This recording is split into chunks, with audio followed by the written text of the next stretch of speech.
In our reading today, we are confronted with a depiction of an ethic of waiting in purity.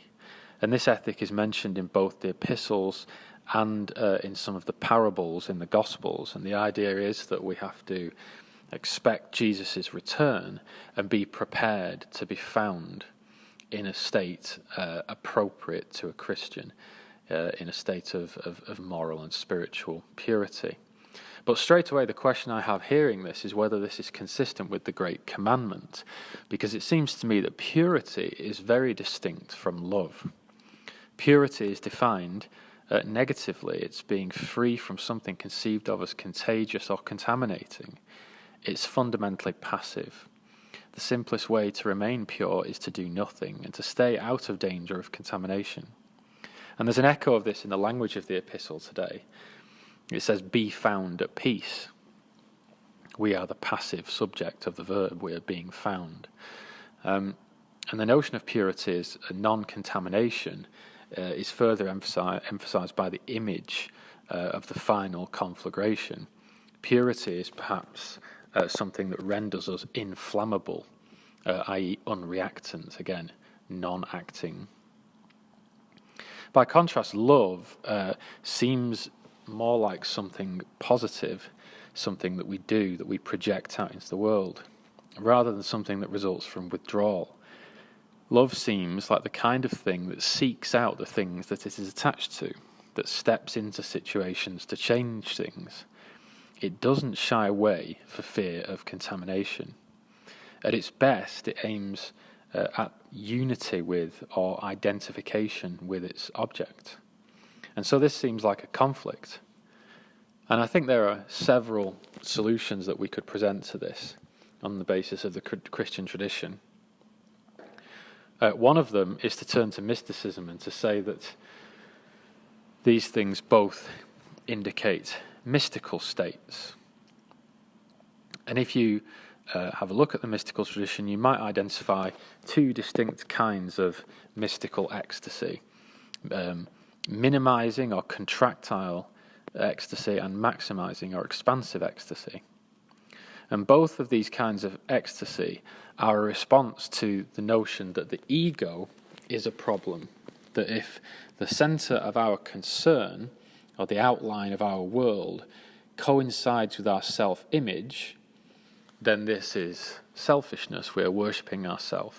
And that we need to step outside, we need to ekstasis in Greek, step outside this limited sense of ourselves.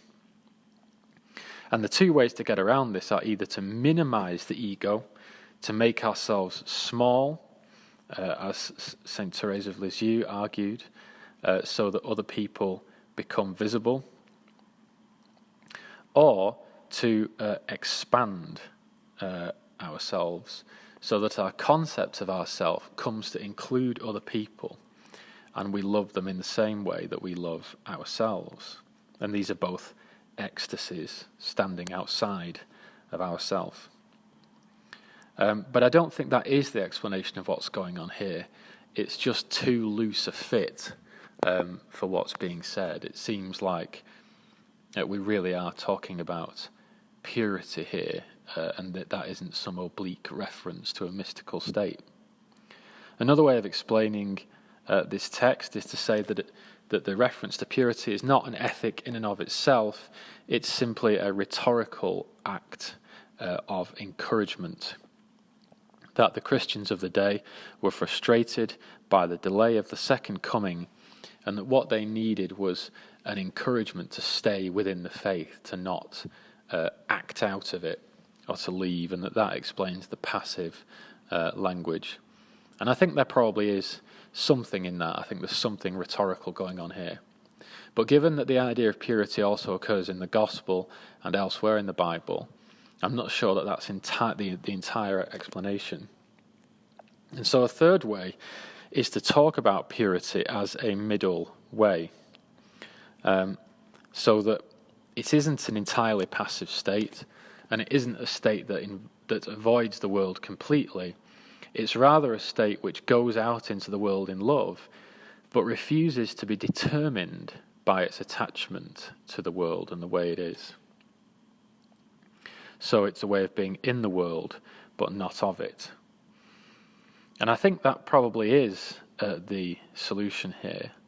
It overcomes the opposition that we notice between active and passive ethics, and it renders purity consistent with the more general agapeic ethic of the gospel. But I think it introduces a much bigger problem for us, which is that it's not clear to me that it's possible to do this. It's not clear to me that we have the self-understanding or the self-discipline to achieve this feat. And of course, the standard question to ask then is, well, if the ethic isn't possible, can it be an ethic at all? And certainly in secular moral philosophy, it's a generally held principle that any ethic has to be possible. It has to be observable by human people. By contrast, this is what you might call supererogatory. It is an ethic which asks us to go above and beyond anything which is possible or likely. And of course, the only way to deal with this problem is to turn to God and say that this is demanded of us by God because he promises to supply what we lack. He promises to make available to us what we cannot achieve on our own. And it seems to me that that probably is the biblical demand, the Christian demand, that we are asked to become superhuman through the power of a superhuman agency. Now, this doesn't give me, in some ways, any more confidence.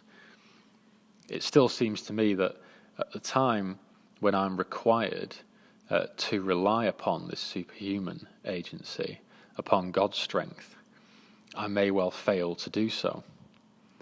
Indeed, I really doubt that I would rise to a circumstance that demanded supererogatory acts of me in faith. I don't have confidence about that at all.